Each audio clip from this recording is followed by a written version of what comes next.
We kick off hour number 2 here on Hurrdat Sports Radio. I'm Ravi, Lulla, Andrew Rogers. We're on AM 590 ESPN Omaha, ESPN Tri-Cities. And we are joined now on the Warhorse Sportsbook hotline by Brian Christopherson from Husker 24/7. BC, how you doing? I'm doing pretty good. How are you guys? What's up, BC? Oh, we are, just living the dream over here, having a good time. Just getting breaking news that Deshaun Watson's not playing football anymore this year. I'm sure that's very surprising to everyone since he didn't play a whole lot of football before this year. But BC, want to hop into the Nebraska, some of the comments we've heard from Nebraska coaches this week. And, going back to Rule, I believe it was on Monday, and kind of the way he insisted that everything be put on him in terms of the criticism and responsibility.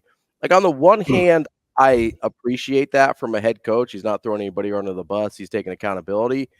But on the other hand, like, we all know as grown adults, like, certain things are not directly his fault, right? Like, are they under his purview as head coach? Sure. But like quarterback development specifically really falls more under Satterfield than Rule. I guess, how do you kind of take those comments as someone who understands what's going on a little bit more granular level, that it's like, yeah, okay, we can blame Rule for hiring Satterfield or whatever, but at the end of the day, we know he's not the one in charge of what we're seeing.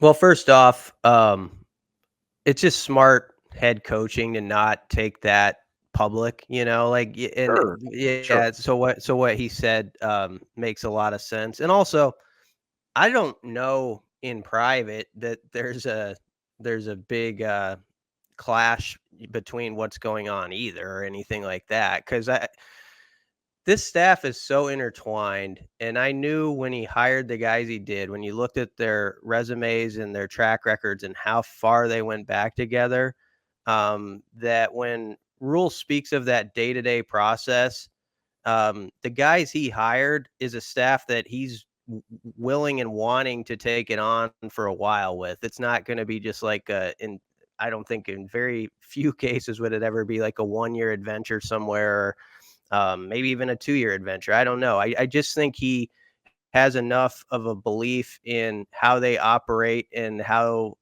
they're trying to complement each other, even though they're not, that I really think he has great respect for all of his coaches and sort of how they're going about things. And I know on the outside, when we're looking in right now, you're looking at the offensive numbers, and let's see, they're 126 in passing offense, 114th in total offense, 118th in scoring offense. So it's frustrating. And then you see that QB play, and obviously there's going to be heavy critiques of, the coach who is leading that room. And so that just goes with the business. They understand that too, and that's part of it as well. So I just think on Monday he set the tone that these are my guys. We're going to keep rolling with these guys. And for that idea that was maybe going to be a discussion 2 or 3 weeks from now about, okay, what's Rule doing with his OC and stuff like that, it's just not on the table. So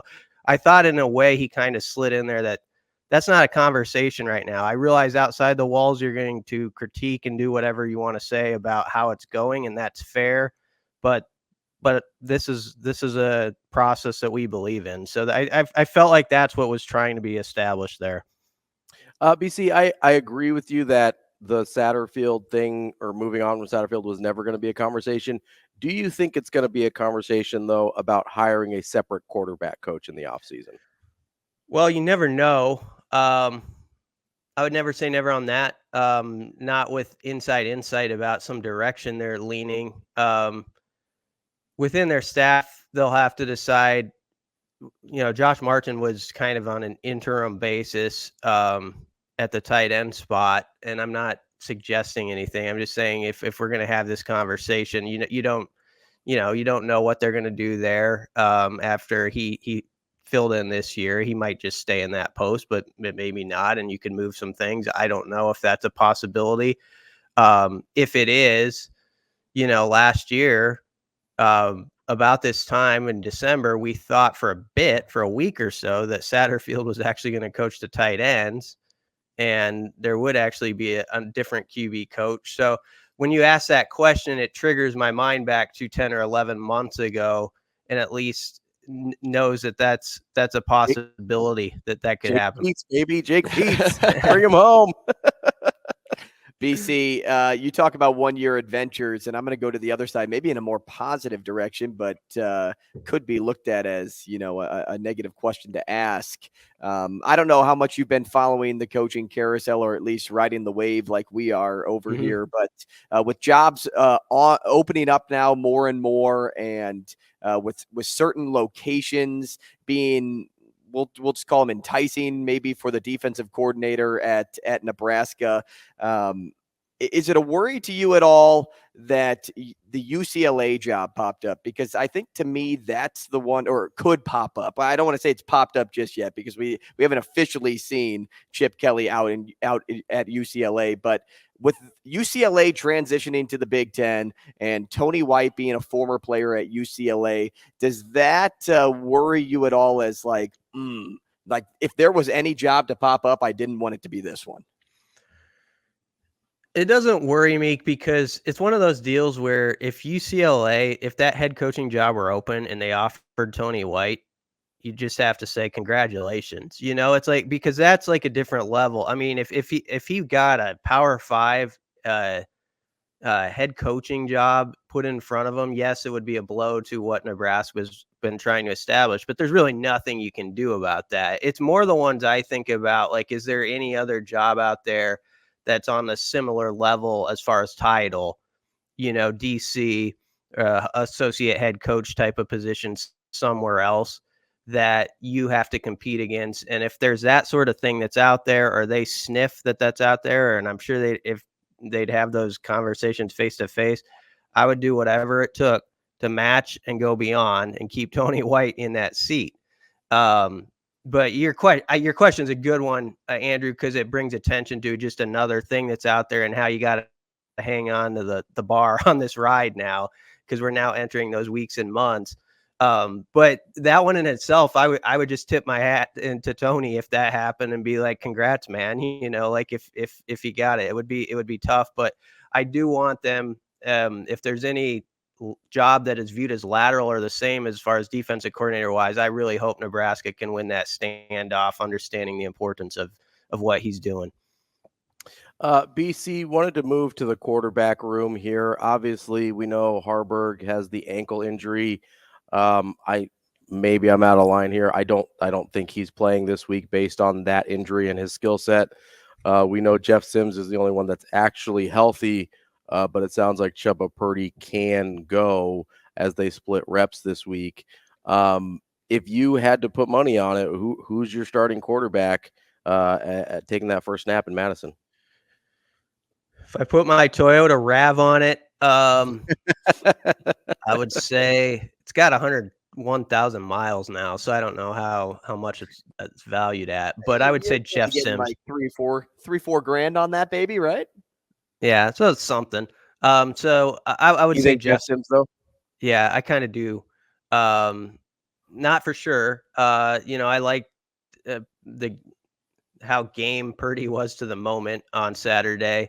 I can't say that there's been a lot of people in my timeline who are kind of fired up and like, you got to go the Chubba route now. You got to see what Chubba can offer. And I would love to see, like, hey, if Chubba Purdy got a chance and he just balled out, I'd be the happiest person in the world to write a story like that.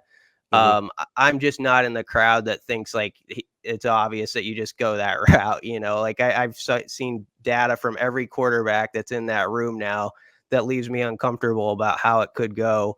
And they're going to have to break trends for Nebraska to probably win up there. But I would say Sims, maybe because he's more healthy. I've always thought like Sims had the higher ceiling there, but it doesn't matter if you're turning the ball over every 5 or 6 plays. So he's got to somehow get past that. I honest to goodness thought, guys, we were maybe going to get a little bit of a redemption arc for Jeff Sims after a few plays last Saturday. He like kind of came out after that first series. It was like, okay, he was firing it. You could see how quick the ball comes out of his hands. And good. They got 27.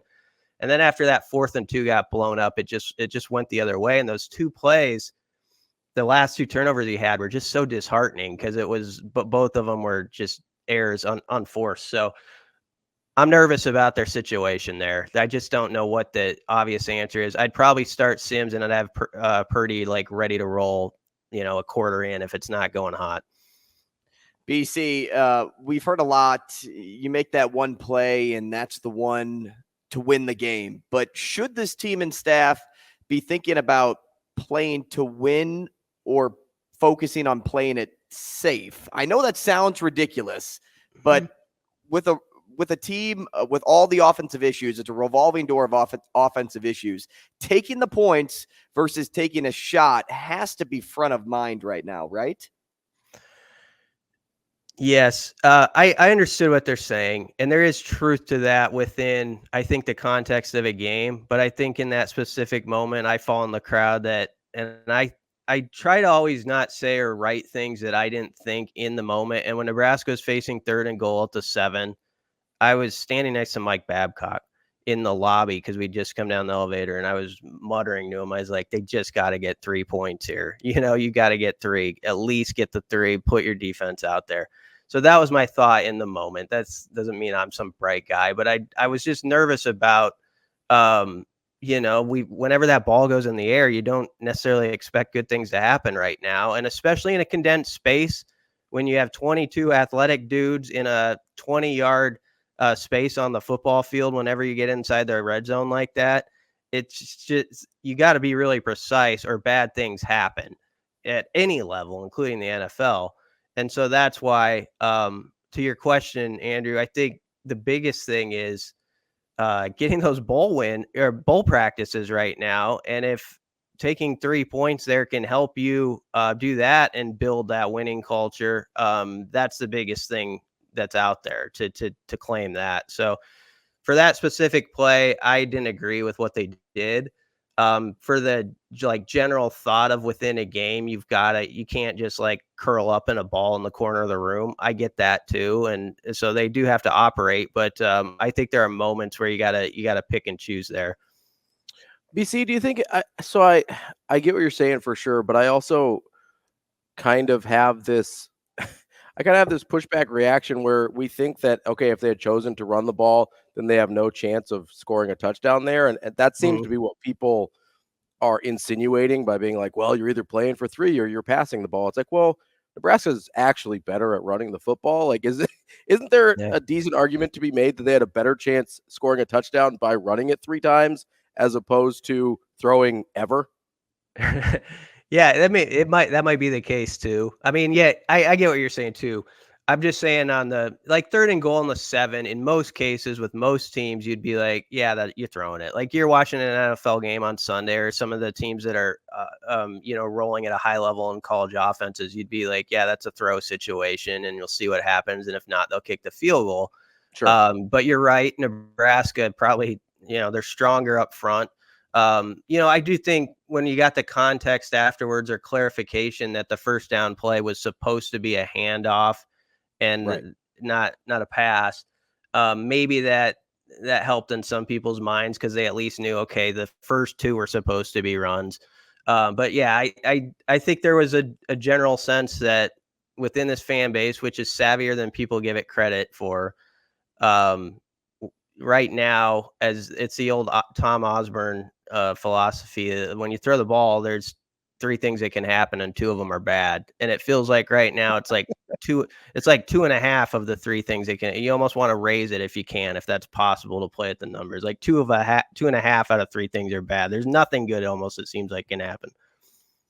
BC, Sat felt the best days, or at least I shouldn't even say felt, he feels the best days are up ahead for this quarterback room. Question is that next year or is that this season? Because this team is running out of time if he is insinuating that, hey, the best days are up ahead for this quarterback room with only 2 games left. Yeah, I don't know. I think when he answered that, It was a thought for the offense as a whole, and I do think there's thinking beyond this year involved in that answer. It's like stuff is growing this year with a lot of young players, and we believe as you get into the next season, that's going to start to look pretty good. That's frustrating though if you're fans. I get it. I mean, it's ultra frustrating until they get the 6th win. This is what everything comes back to, and that's why everybody's so anxious around here right now, and that's why. Your timeline and my timeline probably after Saturday's game was a hot mess because it's just like they saw like there it is on the doorstep. They're going to get to that bowl game. That's the step. And then you go from there. And when there's obvious stuff that where Nebraska just gets it in its own way and you think they could have done something differently and it doesn't happen, emotions are going to run pretty high. But to Satterfield's point, they have to keep building confidence within those young guys in all public comments. And when they're talking to them, like this is tracking right. And there is good young talent there. At the wide receiver spots, those guys could be really good in a year. Like Emmett Johnson's an impressive young player when he's being called on. And I like some of the young linemen. So what they're saying is it's not completely out there in left field. But they got to get the quarterback. If you don't have that, you can't change that conversation or one of those quarterbacks. And people are very skeptical of this is going to have to develop in a very large way over the course of the next 10 months. Can it happen in 2 games? I don't necessarily see it, but I don't either. BC, you mentioned that quarterback room moving forward, and because I agree with both of you. I don't know that the next 2 games are going to show much different out of that room. How many of the guys that are currently there do you think are there next year, and how many guys do you think they're going to bring in from the portal to compete for that job? It's the $1 million question. It's always a tough one to answer because especially in the college level, I guess I try to have that line, like what do you talk about? What do you not talk about? I don't like to kick guys off the campus sometimes, like specifically, but I would be surprised if everybody stands pat. It's just the way it is. We saw last year how unlikely that is.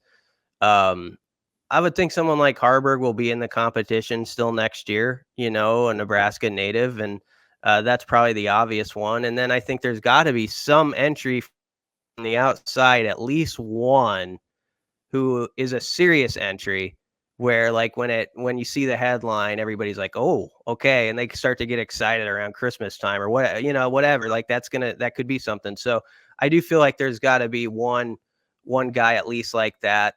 If you can get 2, I wouldn't be against it by any means. Now that's difficult. It's hard to get at that position to convince multiple people to come from the outside in at the same time.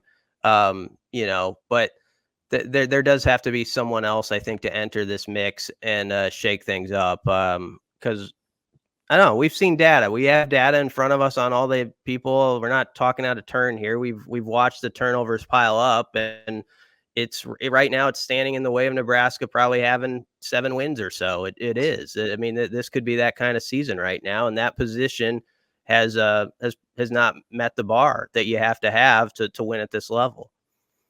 Well, a big reason for the potential to even get to 7 wins is Coach Rule. And if we go one step back from Coach Rule, you get to Trev Alberts. And yesterday we heard Trev get his extension, BC, and not only just for that hire, but Trev's done some pretty good things in his short stint at Nebraska so far, volleyball day being included, keeping Hoiberg on staff and expressing change and that happening too. Just how deserving is it, one, for him to get that extension, and 2, how important is it to lock down somebody that has a good grasp on the athletic department and just like a smart person in that role?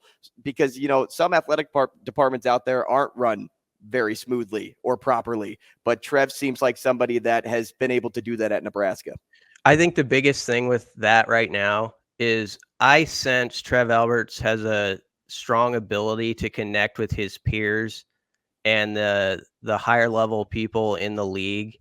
And that means everything right now. This is an unstable time in college athletics, and you need a leader who understands that, who understands the stakes of what's going on, and establishing your brand right now as one of those 50 to 50. If this is going to break off, like some people think it's going to at whatever point, and it's going to be like those, basically your Premier League type teams and your teams that aren't, your 50 teams that are and the others that aren't. Nebraska's got to make sure they're on the right side of that. And I think it is important to have that person who understands what's at play. He's spoken publicly about that. He knows the moment that Nebraska's in. He knows they've got to win football games here more and more. But he also knows, like, the volleyball day in Nebraska was a cool event around here, obviously, where people are going to remember that for a long time. But he knows what that meant as far as branding too. Like, it says to everybody else, like, look at what they're doing at Nebraska. They take chances. They're innovative. They do stuff outside the box, and they think big like that. And he knows that stuff matters. So I think the fact that he's ambitious like that and he connects with his peers in this time is very critical.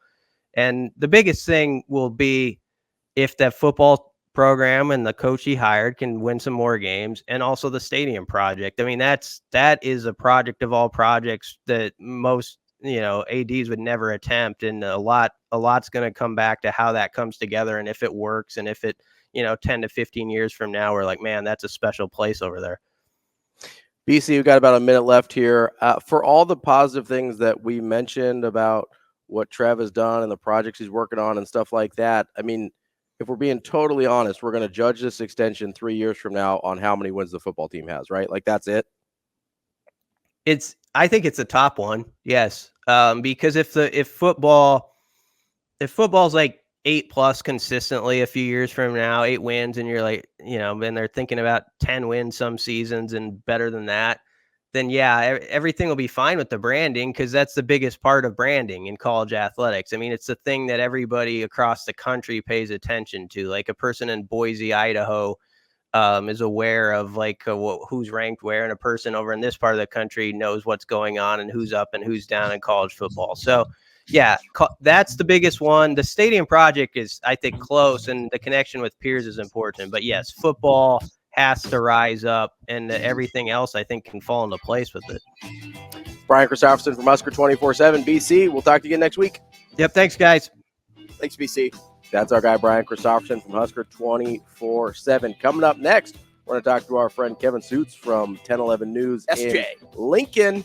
See what we can find out about what's going on in the capital city here on Hurrdat Sports Radio.